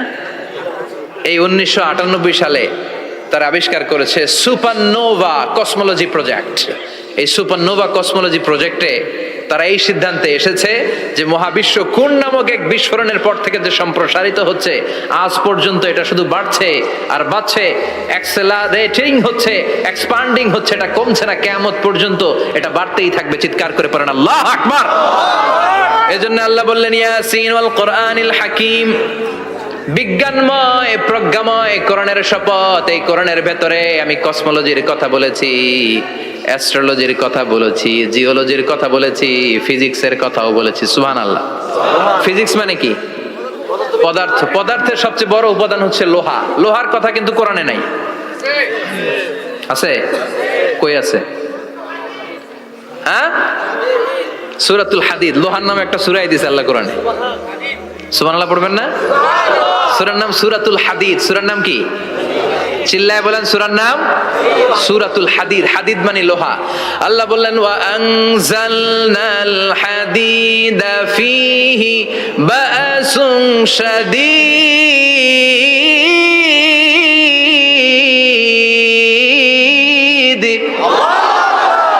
ওয়া আনজালনাল হাদিদ ফীহি বা'সুন শাদীদ। আমি লোহা নাজিল করলাম আর লোহার ভেতরে আমি ভয়ঙ্কর শক্তি ঢুকাইয়া দিলাম। সুবহানাল্লাহ। ফীহি মানাফিউ লিন-নাস। লোহার ভেতরে মানুষের জন্য অনেক কল্যাণ আছে। সুবহানাল্লাহ। লোহা ছাড়া পৃথিবীতে কিছু হয়? আংটি বানাতে লোহার দরকার আছে না নাই? ঘড়ি বানাতে, গাড়ি বানাতে, বাড়ি বানাতে, মোবাইল বানাতে, হেলিকপ্টার, প্লেন, রকেট, মাইকের স্ট্যান্ড। সুবহানাল্লাহ কোন? এমন কোন জিনিস নাই যেটার মধ্যে লোহা লাগে না। এজন্য আল্লাহ বললেন এই লোহার নামে আমি একটা সূরা ডেডিকেট করলাম। ওয়া আনজালনাল হাদিদ ফীহি বা'সুন শাদীদ। আমি লোহাকে নাজিল করেছি। আল্লাহ বলেছেন, খেয়াল করে শব্দটা শুনেন, ওয়া আনজালনাল হাদিদ। আমি লোহাকে উপর থেকে নাজিল করেছি। কি করেছি? কথা বলেন। তার মানে লোহা পৃথিবীতে ছিল না, নাজিল করছে কে? আল্লাহ। লোহা পৃথিবীতে ছিল? পৃথিবীতে ছিল? পৃথিবীতে থাকলে নাজিল করবেন কেন? এই যে কোরআনটা পৃথিবীতে আগে ছিল, নাজিল করছে কে? কোন ফেরেশতাকে দিয়ে? সাইয়েদনা জিবরাইল। কোন নবীর উপর? বিশ্বনবী মুহাম্মদুর রাসূলুল্লাহ। আল্লাহু আকবার। তার মানে ওহী পৃথিবীতে ছিল না, আল্লাহ উপর থেকে নাজিল করেছেন। নুজুল মানে উপর থেকে নিচের দিকে আসা। এই নুজুল শব্দ ব্যবহার করে আল্লাহ বললেন ওয়া আনজালনাল হাদিদ। লোহাকে আমি নাজিল করেছি। তার মানে লোহা পৃথিবীর উপাদান নয়, লোহা এসেছে উপর থেকে। কোন সুবহানাল্লাহ। বিজ্ঞানীরা, পদার্থবিদ যারা গবেষণা করে এটাই পেয়েছেন, লোহা আসলে পৃথিবীর না। লোহা পৃথিবীতে উৎপাদন করা হয় নাই। লোহার যে মলিকিউল, অণু আছে, লোহার একটা অণু তৈরি করার মতো ক্ষমতা পৃথিবীর নাই। ইভেন এই সৌরজগতের কোনো কিছু নাই, সূর্যের তাপেও লোহা তৈরি হতে পারে। লোহার ছোট্ট একটা অণু তৈরি করতে কমপক্ষে 1 কোটি ডিগ্রি সেলসিয়াস তাপের প্রয়োজন হয়। তার মানে এটা পৃথিবীর কোনো উপাদান নয়, এটা আনজালনাল হাদিদ। আল্লাহ বলেন মহাবিস্ফোরণের কারণে গলিত অন্য কোন তারার ভেতর থেকে লোহার উপাদান আমি পৃথিবীর ভিতরে এনে ঢুকিয়ে দিয়েছি। তার মানে পদার্থের কথা কোরআনে আছে না নাই? সুবহানাল্লাহ কইবেন না? এরপরে বায়োলজির কথা আছে না নাই? বায়োলজিক্যাল অ্যাসপেক্ট অফ মাউন্টেন্স, কেমন করে পাহাড়ি রেঞ্জ তৈরি হলো, আছে না নাই? ওয়াজআলনাল জিবালা আওতাদা, পাহাড়কে আমি পেরেক মেরে দিয়েছি। ওমিয়া কাঠের ভেতরে যখন পেরেক মারেন, পেরেকের বেশিরভাগ অংশ কাঠের ভেতরে ঢুকে যায়, উপরে দেখা যায় সামান্য, ঠিক কিনা? তো লোহা যদি আল্লাহ পেরেক মারেন, উপরে যা দেখা যায় এটা সামান্য, আসল পাহাড় তো মাটির নিচে। সুবহানাল্লাহ কইবেন না? আসল পাহাড় কোথায়? পেরেক যদি কাঠের মধ্যে ঢুকিয়ে দেন, পুরো পেরেকটা কাঠে ঢুকে যায় না, উপরে দেখা যায় কদ্দুর? সামান্য। পাহাড়ের যা আপনি দেখেন এটা তো পেরেকের মাথা, পুরো পাহাড়টা আল্লাহ জামিনের ভেতরে গেড়ে দিয়েছেন। চিল্লায় পড়েন আল্লাহু আকবার। আবার আল্লাহ বললেন অমিনাল জিবালি জুদাদুম বিদু ওয়া হুমরুম মুখতালিফুন আলওয়ানু, আছে না নাই? ওয়া গারাবিবু সুদ, আল্লাহ বলেন নানা রঙের পাহাড় পর্বত মহাবিশ্বে আমি তৈরি করেছি। কোন পাহাড় হচ্ছে রক্তিম বর্ণের, কোন পাহাড়কে বানিয়েছি আমি কৃষ্ণ বর্ণের, কোন পাহাড়কে বানিয়েছি আমি শুভ্র বর্ণের, কোন পাহাড়ের রং কালো, কোনটা সাদা, কোনটা নীল, আছে না নাই? মহাবিশ্ব যখন তৈরি হয়েছে, পৃথিবীর মধ্যে 7টা টেকটনিক প্লেট তৈরি হয়েছে। 7 tectonic plates create the mountain range on earth. পৃথিবীতে এই পাহাড় তৈরির কারণ হচ্ছে 7টা প্লেট, এগুলোরে 7 টেকটনিক প্লেট বলে। এই প্লেটগুলোর কারণে পৃথিবীতে এই রং বেরঙের পাহাড় তৈরি হয়েছে। কত রঙের যে পাহাড় আছে, আরব বিশ্বে পাথরের পাহাড়, বাংলাদেশে মাটির পাহাড়, ব্রুনাই, সিঙ্গাপুর, ইন্দোনেশিয়াতে যদি যান আরেক ধরনের পাহাড়। চায়নার একটা শহর আছে গানজু সিটি, কি নাম? এই গানজু সিটিতে একটা পাহাড় আছে রেইনবো মাউন্টেন, ওখানে 7 রঙের পাহাড় পাওয়া যায় এক জায়গায়। সুবহানাল্লাহ কইবেন না? রেইনবো মানে কি? রংধনু। রংধনুর কয় রং? কথা কন। ছোটবেলা আমরা মুখস্থ রাখতাম বেনিয়া সহকলা, বেতে বেগুনি, নিতে নীল, আতে আসমানি, শতে সাদা, হতে হলুদ, কতে কালো, লাতে লাল। সুবহানাল্লাহ নাই? মনে রাখার কি অসাধারণ পদ্ধতি। তো এই রেইনবো মাউন্টেন, রংধনুর 7 রঙের পাহাড় এক জায়গায় পাওয়া যায়। এখানে সাদা পাহাড়, এখানে সবুজ পাহাড়, এখানে নীল পাহাড়, ওখানে লাল পাহাড়, এখানে কালো পাহাড়। এই চায়নার গানজু সিটিতে আল্লাহ তাআলা 7 রঙের পাহাড় এক জায়গায় রেখেছেন। চিৎকার করে বলেন আল্লাহু আকবার। তার মানে বায়োলজির কথাও কোরআনের ভেতরে আছে না নাই? এরপর আল্লাহ বললেন কেমন করে আকাশ থেকে আমি পানি নাজিল করে, এটাও কোরআনে আছে না নাই? আমরা ছোটবেলা পড়েছি ওয়াটার সাইকেল, হাইড্রোলজিক্যাল সাইকেল, কেমন করে সূর্যের তীব্র তাপ সাগর থেকে পানিকে জলীয় বাষ্প করে উপসে নেয়, উপরে নিয়ে সেটাকে পুঞ্জীভূত করে দেয়, ঘনীভূত করে দেয়, মেঘ হয়ে যায়, সেখান থেকে ঝিরিঝিরি ঝিরিঝিরি বৃষ্টি পড়ে, আছে না নাই? আর ওই বৃষ্টির গান আমরা গাই, এই বৃষ্টি ভেজা রাতে তুমি চলে যেও না। ওই বৃষ্টি পেয়ে আল্লাহর কাছে দোয়া করে না? বিশ্বনবী বলেন রহমতের বৃষ্টির নিচে দাঁড়িয়ে কেউ যদি হাত তুলে দোয়া করে, ওই দোয়া কবুল করে কে? আল্লাহ। আবার আকাশের মধ্যে মেঘের ঘনঘটা দেখলে বিশ্বনবী পেরেশান হয়ে যেতেন, হয়রান হয়ে যেতেন, আর আল্লাহর কাছে বলতেন আল্লাহ এই মেঘ দিয়ে তুমি আমাদেরকে আযাব দিও না, তুমি আমাদেরকে গজব দিও না, তুমি আমাদেরকে শেষ করে দিও না, এই মেঘ থেকে তুমি আমাদেরকে রহমতের বৃষ্টি দাও। পড়ে না আমিন। বৃষ্টি দেখলে বিষ্ণু বলতেন আল্লাহুম্মা সাইয়িবান নাফিআ, ইয়া গাউসু আগিসনা গাউসান মুগীসান মারিআন মারিআন নাফিআন গায়রা দার আজিলান গায়রা আজিল। হে আল্লাহ এই বৃষ্টি থেকে তুমি ঠান্ডা রহমতের পানি দাও। কি দাও? আল্লাহ মেঘে দে পানি দে, ছায়া দে রে তুই, আল্লাহ মেঘে দে। পড়েন পড়েন, আল্লাহ মেঘে দে পানি দে, ছায়া দে রে তুই, আল্লাহ মেঘে দে। এই ওয়াটার সাইকেলের কথা আল্লাহ বলেছেন। আলাম তারা আন্নাল্লাহ ইউসজি সাহাবান, কাফের নাস্তিক যেগুলো সমাজের আবর্জনা খড়কুটা, ওরা কি দেখে না কেমন করে আমি বাতাসকে জলীয় বাষ্প করে আকাশে তুলি, বায়ুমণ্ডলে নিয়ে যাই, সুম্মা ইউআল্লিফু বাইনাহুম, জলীয় বাষ্পগুলারে তখন আমি ঘনীভূত করি, সুম্মা ইয়াজআলুহু রুকামান, এরপরে আমি মেঘে পরিণত করি। ফাতারাল ওয়াদকা ইয়াখরুজু মিন খিলালিহি, তারপর মেঘের ভেতর থেকে ঝিরিঝিরি ঝিরিঝিরি বৃষ্টি নাজিল করে কে? আবার আল্লাহ বললেন, পানি থেকে আমি পৃথিবীর সব প্রাণগুলারে বানালাম। ওয়াজআলনা মিনাল মাই কুল্লা শাইইন হাইয়া ফালা ইয়াকিলুন, পানির ভেতর থেকে সব প্রাণের উৎপত্তি পৃথিবীর মধ্যে ঘটিয়ে দিয়েছে কে? বিজ্ঞানীরা স্বীকার করেছে পৃথিবীতে যত প্রাণ পাওয়া যায়, যত প্রাণের ব্লুপ্রিন্ট পাওয়া যায়, সব এসেছে পানি থেকে। চিৎকার করে বলেন, কোত্থেকে?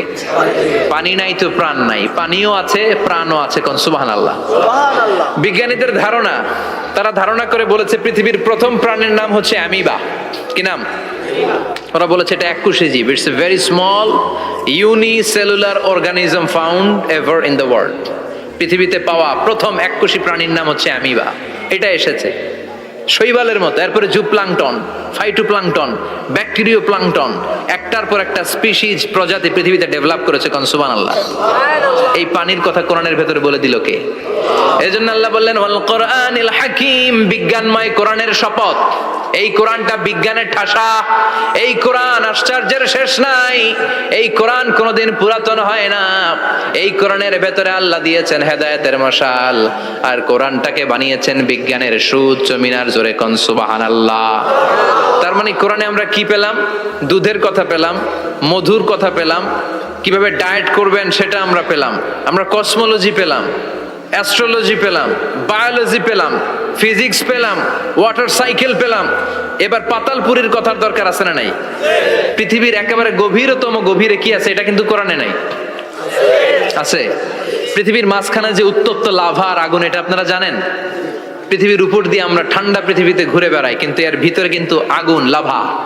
আল্লাহ কোরআনের মধ্যে ফুটন্ত টকবগে সাগরের কসম খেয়েছেন। আল্লাহ বলেছেন ওয়াল বাহরিল মাসজুর,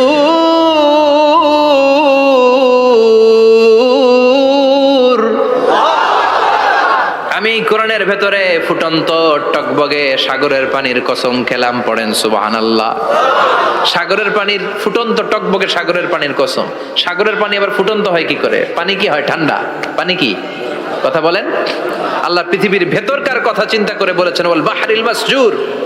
ইউনাইটেড স্টেটস অফ আমেরিকার নেভাল একাডেমির সায়েন্টিস্টরা এই আয়াতের উপর রিসার্চ করেছে যে সাগরের ভেতরে আবার এই ঠান্ডা পানির ভেতরে আবার উত্তপ্ত আগুনের লাভা আসলো কোত্থেকে। রিসার্চ করার জন্য তারা সাগরের ভেতরে পাইপ ঢুকিয়েছে। পাইপ ঢুকাতে ঢুকাতে অনেকগুলো লেয়ার তারা পার করেছে। রূপান্তর শিলার স্তর, পাললিক শিলার স্তর, আগ্নেয়গিরির শিলার স্তর, মার্বেল পাথরের অনেকগুলো শিলার স্তর পেরিয়ে যাওয়ার পরে তারা পাইপ ঢুকানোর পরে দেখতে পেয়েছে পাইপগুলো গলে যায়। পাইপগুলো কি হয়? তার মানে ভিতরে কি আছে? গত কয়েক মাস আগে জাপানে কিছু জিওলজিস্ট, ভূতত্ত্ববিদ, তারা গবেষণা করে পৃথিবীর এক মাথা থেকে আরেক মাথায় যেতে চাচ্ছে, মানে প্রতিপাদ স্থান। বাংলাদেশের এখান থেকে ছিদ্র করলে আপনি দক্ষিণ আমেরিকার চিলির সান্টিয়াগোতে যেয়ে উঠবেন। কথা বুঝতে পেরেছেন?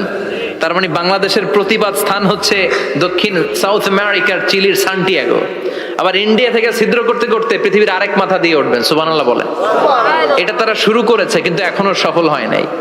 ইউএস এর নেভাল একাডেমির সায়েন্টিস্টরা পাইপ ঢুকাতে ঢুকাতে দেখে একটা পর্যায় শেষে পাইপ আর ঢুকানো যায় না, পাইপগুলো পৃথিবীর ভেতরে যেতে যেতে গলে গলে পানি হয়ে যায়। সুবহানাল্লাহ কইবেন না? এই রিসার্চ প্রজেক্টের যিনি চিফ, উনি বললেন bring the water proof pipe from America. America থেকে ওয়াটার প্রুফ পাইপ নিয়ে আস। আমার এমন পাইপ লাগবে গবেষণা করার জন্য যে পাইপ আগুনে জ্বলে না। ওয়াটার প্রুফের মধ্যে আগুন লাগালে আগুন ধরবে? বুলেট প্রুফে বুলেট মারলে বুলেট ঢুকবে? মাননীয় প্রধানমন্ত্রী শেখ হাসিনা যে গাড়িতে করে চড়ে, এটা বুলেট প্রুফ কার? গুলি মারলে ঢুকবে? আবার গুলি মারতে যায় না, 14 গোষ্ঠী উদ্ধার করে ছাড়বে আপনার, খবরদার। তো আমেরিকা থেকে ফায়ার প্রুফের পাইপ নিয়ে আসা হলো। নেভাল একাডেমির চিফ সায়েন্টিস্ট পাইপ ঢুকাতে আরম্ভ করলেন। ঢুকাতে ঢুকাতে পৃথিবীতে কিন্তু অনেকগুলো স্তর আছে। এই যে বালু মাটি, সব কিন্তু বালু মাটি নয়। আপনি খুঁড়তে খুঁড়তে পেয়ে যাবেন পাললিক শিলা, এরপরে রূপান্তরিত শিলা, এরপরে মার্বেল পাথরের শিলা, এরপরে শুরু হবে গরম আগ্নেয়গিরির শিলা। ওই শিলার ভেতরে এমন আগুন আল্লাহ রেখেছে, নেভাল একাডেমির সায়েন্টিস্টরা ফায়ার প্রুফের পাইপ ঢুকাতে ঢুকাতে একটা লেভেল যাওয়ার পরে দেখে যে ফায়ার প্রুফের পাইপও গলে গলে মুহূর্তে পানি হয়ে যায়। তার মানে ভেতরে এমন আগুন আল্লাহ রেখেছে, ওই আগুনের তুলনায় পৃথিবীর আগুনের মতো নয়। ওই আগুনটাই জাহান্নামের আগুন। আবার বিজ্ঞানীরা গবেষণা করে ওই আগুনের মধ্যে মানুষের চিৎকার শুনেছে। এজন্য হাদিসে এসেছে আল্লাহর ওলিরা, মুমিন বান্দারা মারা গেলে তাদের রূহগুলো আকাশে চলে যায়, ইল্লিনে চলে যায়। আর কাফের মুশরিক আর নাস্তিক গুলো মারা গেলে তাদের আত্মাগুলো পৃথিবীর মাঝখানে সিজ্জিনে চলে যায়। ওই সিজ্জিনের ভেতরে আগুন আছে না নাই? চিল্লায় বলেন। তার মানে পাতালপুরীর কথাও আছে, সাগরের কথাও আছে, আকাশের কথাও আছে। কেমন করে দুনিয়াতে আমরা আসলাম সেটাও আছে। এমব্রয়োলজি, ভ্রূণ তত্ত্বের কথা কোরআনে আছে না নাই? পৃথিবীতে আল্লাহ কয়েক সিস্টেমে মানুষ বানালেন। সৈয়দনা আদমকে বানালেন, মাও নাই বাবাও নাই। সৈয়দনা আদম আলাইহিস সালামের বাবার নাম কি? মায়ের নাম কি? মাও নাই বাবাও নাই। আবার সৈয়দনা ঈসা আলাইহিস সালামকে আল্লাহ তৈরি করলেন, শুধু মা আছে বাবা নাই। আবার আমাদের সবাইকে আল্লাহ বানালেন, মাও আছে বাবাও আছে, ঠিক কিনা? এরপরে ছোট্ট এক ফোঁটা নাপাক থেকে আল্লাহ আমাদেরকে বানালেন। এই এক ফোঁটা বীর্যের মধ্যে যে প্রাণ আছে, এটা দুজন বিজ্ঞানী আবিষ্কার করেছে। লিয়েন হুক মাইক্রোস্কোপ যন্ত্র দিয়ে তারা বীর্যের মধ্যে, স্পার্ম ড্রপের মধ্যে গবেষণা করে পেয়েছে যে ওখানে কি যেন নড়ে। ওই এক ফোঁটা ড্রপের মধ্যে কি যেন নড়ে।